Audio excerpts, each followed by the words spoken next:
Hi everybody. Well, here we are in Cologne on October the 7th, is it, Martin? 8th? 7th. And I'm sitting on the couch next to Pippi Chops down there, so it's lovely and cosy. And I thought I'd try and do one of these updates every couple of days as we move along. We came from Maastricht to Cologne and went in yesterday to have a look at the city and the vegan places. It's turned cold, so the other day I woke up and I knew I wanted pancakes. You know that feeling when you wake up and you've got to have pancakes. So I made a lovely buckwheat pancake. Buckwheat's a strange grain. It's not wheat at all. I forget what family it's from, but I know it's not wheat. So it's really good for people who are a bit wheat intolerant, and it's very tasty, nutty flour.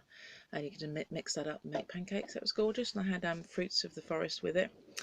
And then so we were also delighted when we got to Cologne because we went to the local garage and found a pizza, and I tried to cook a pizza in our Dutch oven and it worked beautifully. That's for Martin, not for me.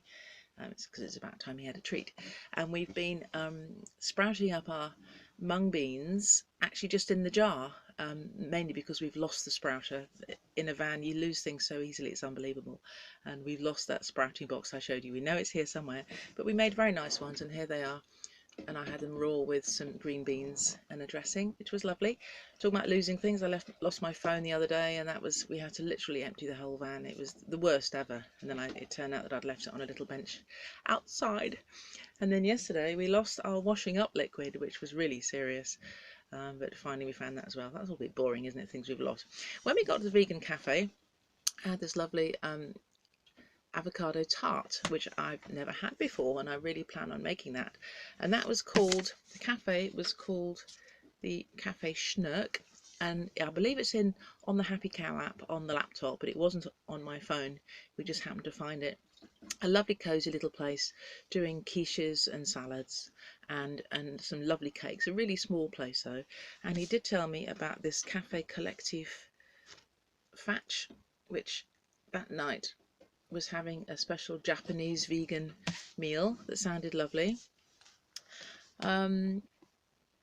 There's a chain called Venjoy all through Europe, but we haven't gone to yet. It looks like it's fast food, but we will go in and report back from that at some point. So yesterday we came back and we'd got this coconut a while ago. I think I showed you, and I thought it was time to do the coconut. So we banged a spanner through the eyes, and it sounds terrible, doesn't it, and got all the milk out, which I've kept. That's what it looked like, and put it in my blender, all excited, and it shredded it up beautifully.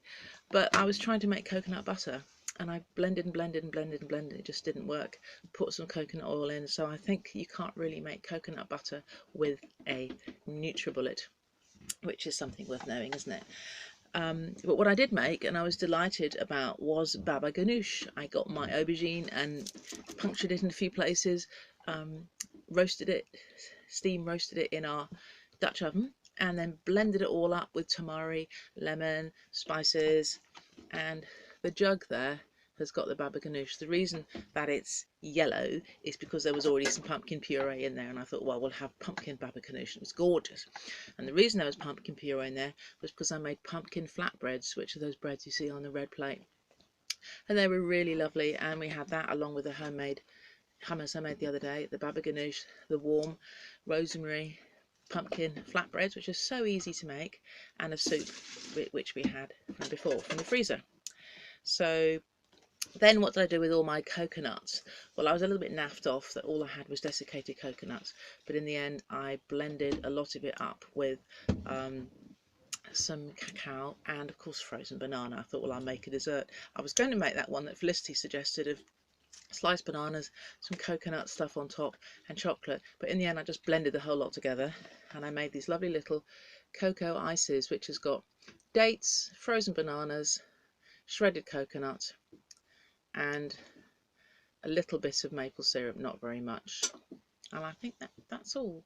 Dates, coconuts and banana. That's right.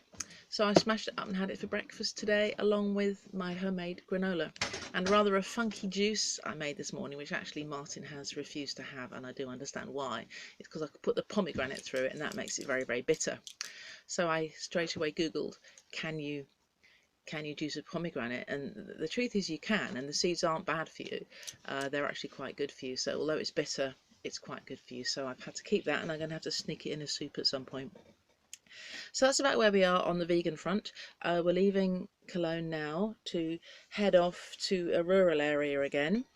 We've had a recommendation of this lovely place near, what was it, near Vessel? Kassel, near Kassel, Kassel.